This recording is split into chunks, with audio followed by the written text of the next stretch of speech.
ನಮಸ್ತೆ ಎಲ್ರಿಗೂ. ಆ, ಎಷ್ಟೊಂದು ಜನಕ್ಕೆ ಆ, ಆರೋಗ್ಯವಾಗಿ ಮೇಂಟೈನ್ ಮಾಡಕ್ಕೆ ಎಷ್ಟೊಂದು ಕಾಯಿಲೆಗಳು, ಎಷ್ಟೊಂದು ಪ್ರಾಬ್ಲಮ್ಗಳು. ಅದು ಕ್ಯಾನ್ಸರ್ ಇರಲ್ಲ.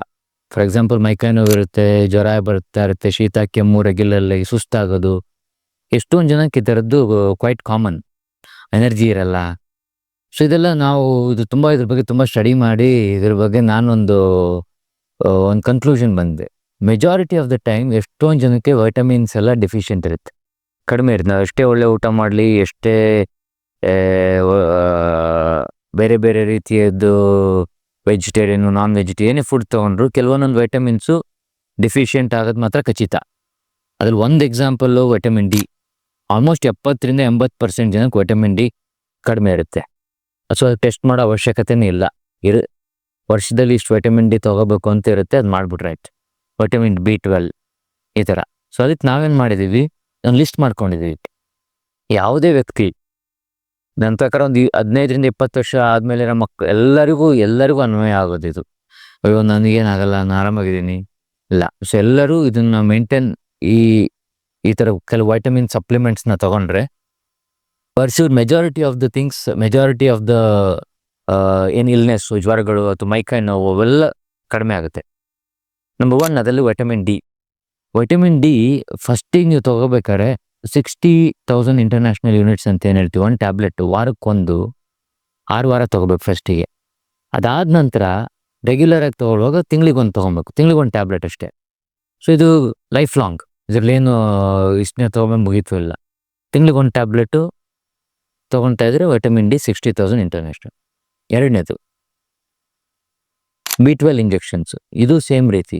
ಫಸ್ಟಿಗೆ ಶುರು ಮಾಡ್ಬೇಕಾದ್ರೆ ವಾರ ಒಂದು 6 ವಾರ ಹಾಕ್ಸ್ಕೊಂಡು ಇಂಜೆಕ್ಷನ್ನು, ನಂತರ ತಿಂಗಳಿಗೊಂದು ಇಂಜೆಕ್ಷನ್ ಹಾಕ್ಸ್ಕೊಂಡ್ರು ಐಡಿಯಲ್.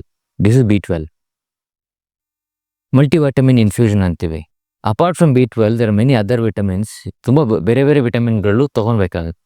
ಅದನ್ನೇ ಮಾಡ್ತೀವಿ ನಾವು, ಡ್ರಿಪ್ಪಲ್ಲಿ ಕೊಡಬೇಕು, IV ಡ್ರಿಪ್ಪಲ್ಲಿ. ಈ ಮುಂಚೆ ಎಲ್ಲ ನೋಡಿರ್ಬೋದು, ಎಲ್ಲ ಕಡೆ ಮೆಡಿಕಲ್ ಪ್ರಾಕ್ಟೀಷನರ್ಸ್ ಎಲ್ಲ ಕಾಮನ್ ಆಗಿತ್ತು. ಇತ್ತೀಚೆಗೆ ಕಡಿಮೆ ಆಗಿದೆ, ಬಿಕಾಸ್ ತುಂಬ ಎಲ್ಲ ಬ್ಯುಸಿ ಆಗಿರೋದ್ರಿಂದ ವಿಟಮಿನ್ಸ್ ಅದ್ರ ಮೇಲೆಲ್ಲ ಜಾಸ್ತಿ ಫೋಕಸ್ ಮಾಡ್ತಾ ಇಲ್ಲ. But multivitamin drips for sure it's very important. ನಾನು ತೊಗೊಳ್ತೇನೆ, ನಾನು ಆಲ್ಮೋಸ್ಟ್ ಒಂದು 10 ವರ್ಷದಿಂದ ತೊಗೊಳ್ತೇನೆ. ಎವ್ರಿ 3 ಮಂತ್ಸಿಗೆ ಒಂದು IV drip, multivitamin drip. It is very important. ಅದು 1 ಅವರ್ ತೊಗೊಳುತ್ತೆ, ಏನು ವರಿ ಮಾಡ್ಕೊಳಂತಿಲ್ಲ. So multivitamin drip. ಇದಾದಮೇಲೆ 40 ಮೇಲಿರೋ ಹೆಣ್ಮಕ್ಳು ವಯಸ್ಸಿನ, ಆಮೇಲೆ 60 ವರ್ಷದ ಮೇಲಿರೋ ಗಂಡಸರು, ಅವ್ರಿಗೆ ಝೊಲೆಡ್ರೋನಿಕ್ ಆ್ಯಸಿಡ್ ಅಂತ ಮೂಳೆ ಗಟ್ಟಿ ಆಗಲಿಕ್ಕೆ ಅದು ಒಂದು ಇಂಜೆಕ್ಷನ್ ತೊಗೋಬೇಕು ವರ್ಷಕ್ಕೆ ಒಂದ್ಸಲ. ಅದ್ರ ಬಗ್ಗೆ ಇನ್ಫಾರ್ಮೇಷನ್ ಬೇಕು ಅಂದರೆ ಇನ್ನೊಂದು ವಿಡಿಯೋ ಇದೆ, ಅದೆಲ್ಲ ಲಿಂಕ್ ಕೊಟ್ಟರೆ ಅದು ಕ್ಲಿಕ್ ಮಾಡಿಬಿಡಿ. ಸೊ ಅದು ಝೊಲೆಡ್ರೋನಿಕ್ ಆ್ಯಸಿಡ್. ಇದಾದಮೇಲೆ ಇನ್ನೊಂದು ಥೈಮಿನ್ ಅಂತ, ಈ ಇಂಜೆಕ್ಷನ್ ಕೂಡ ವಾರಕ್ಕೊಂದು 6 ವಾರ, ಆಮೇಲೆ ತಿಂಗಳಿಗೊಂದು. ಇವೆಲ್ಲ ಸಪ್ಲಿಮೆಂಟ್ಸ್ ನಮ್ಮ ಬಾಡಿಯನ್ನು ಒಂದು ಲೆವೆಲಿಗೆ ಆರೋಗ್ಯಕರವಾಗಿ ಮೇಂಟೈನ್ ಮಾಡುತ್ತೆ. ಒಂದು 50-60% ಸಣ್ಣ ಪುಟ್ಟ ಕಾಯಿಲೆಗಳನ್ನೆಲ್ಲ ಅವಾಯ್ಡ್ ಮಾಡುತ್ತೆ. ಆ್ಯಂಡ್ ಓವರ್ ಆಲ್ ನಿಮ್ಮ ಫೀಲಿಂಗ್ ಬೆಟರ್ ಇರುತ್ತೆ. ಈ ಥರ ಆಲ್ಮೋಸ್ಟ್ ನಾವೊಂದು 2-3 ಸಾವಿರ ಜನ ಕೊಟ್ಟಿರ್ಬೋದು, ಎಲ್ಲ ಇನ್ಕ್ಲೂಡಿಂಗ್ ನಮ್ಮನೆ ಫ್ಯಾಮಿಲಿ ಮೆಂಬರ್ಸು, ನಮ್ಮ ಸ್ಟಾಫು ಎಲ್ಲರೂ ತೊಗೊಳ್ತಿದ್ದೀವಿ ನಾವೆಲ್ಲ. So it is being useful for sure, there is no doubt. ಇದರೊಟ್ಟಿಗೆ ನಾವು ಕೆಲವೊಂದೊಂದು ರೆಗ್ಯುಲರ್ ಏನು ಮಾಡಿದ್ದೀವಿ ಅಂದರೆ ಎಕ್ಸಸೈಸಸ್ನ ಬ್ರೇಕಪ್ ಮಾಡಿದ್ದೀವಿ. ಸಿಂಪಲ್ಲಾಗಿ 5 ನಿಮಿಷ ಸೂರ್ಯ ನಮಸ್ಕಾರ, ಖಾಲಿ 3 ಸೂರ್ಯ ನಮಸ್ಕಾರ ಮಾಡಿದರೆ ಓವರ್ ಆಲ್ ಬಾಡಿ ಸ್ಟ್ರೆಚಿಂಗ್ ಆಗುತ್ತೆ. ಎರಡನೇದು ಪ್ರಾಣಾಯಾಮ, 10 ನಿಮಿಷ. ಪ್ರಾಣಾಯಾಮದಲ್ಲಿ ಫಸ್ಟು ಕಾರ್ಬನ್ ಡೈಆಕ್ಸೈಡ್ ಹೊರಗೆ ಹಾಕೋದು, ಅದಕ್ಕೆ ಕಪಾಲಭಾತಿ ಅಂತೀವಿ. ಎರಡನೇದು ನಾಡಿ ಶುದ್ಧಿ. ದಟ್ ಮೀನ್ಸ್ ಕಂಪ್ಲೀಟ್ ಬ್ರೀದಿಂಗ್ ಸೈಕಲ್ನ ಇಡ ಪಿಂಗಳ ಅಂತ ಏನಿದೆ ಅದು ಮಾಡಿ ಸುಷುಮ್ನ ನಾಡಿನ ಶುದ್ಧಿ ಮಾಡೋದು. ಸೊ ಈ 3 ಒಂದು 10-15 ನಿಮಿಷ. So that will oxygenate your body blood. So oxygenate ಆದ ತಕ್ಷಣ ಎಲ್ಲ ಸೆಲ್ಸು ಚಾರ್ಜಸ್ ಆಗಿ, and also all toxic substances expel ಆಗುತ್ತೆ, ಫ್ರೀ ರ್ಯಾಡಿಕಲ್ಸ್ ಎಲ್ಲ. ಸೊ ಇದು another lifestyle change. So pranayama ಆಯಿತು, ಸೂರ್ಯ ನಮಸ್ಕಾರ ಆಯಿತು.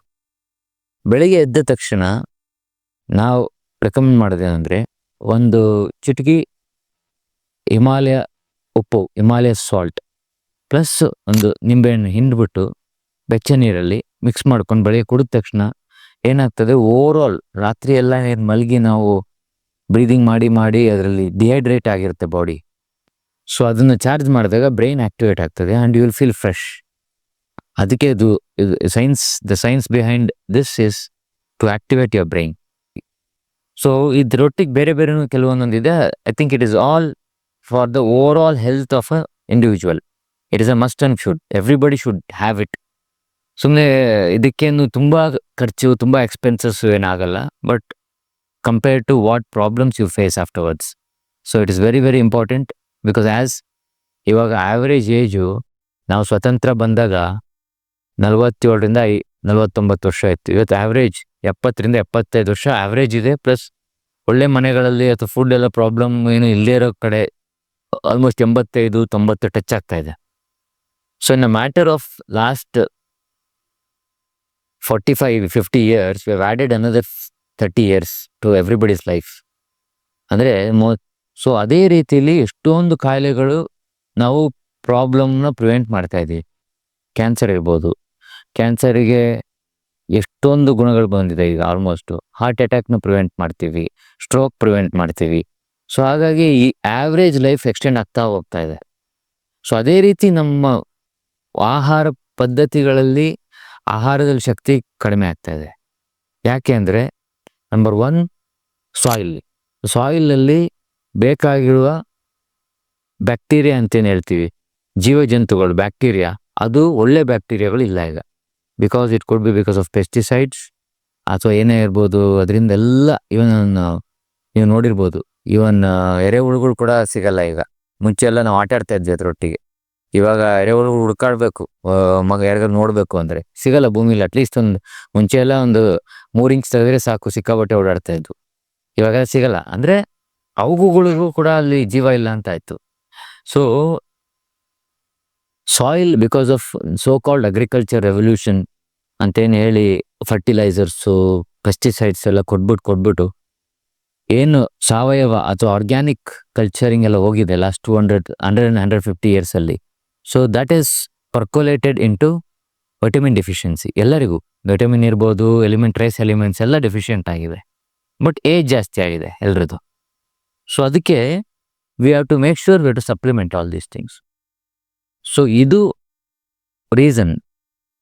ಈ ರೀಸನಿಂದ ನನ್ನ ಪ್ರಕಾರ ಓವರ್ ಆಲ್ ಆರೋಗ್ಯ ಒಂದು ಲೆವೆಲಿಗೆ ಮೇಂಟೈನ್ ಮಾಡಬೇಕು ಅಂದರೆ this is very very important. Thank you. ಏನಾದ್ರು ಕ್ವಶನ್ಸ್ ಇದ್ದರೆ you can put it on comments.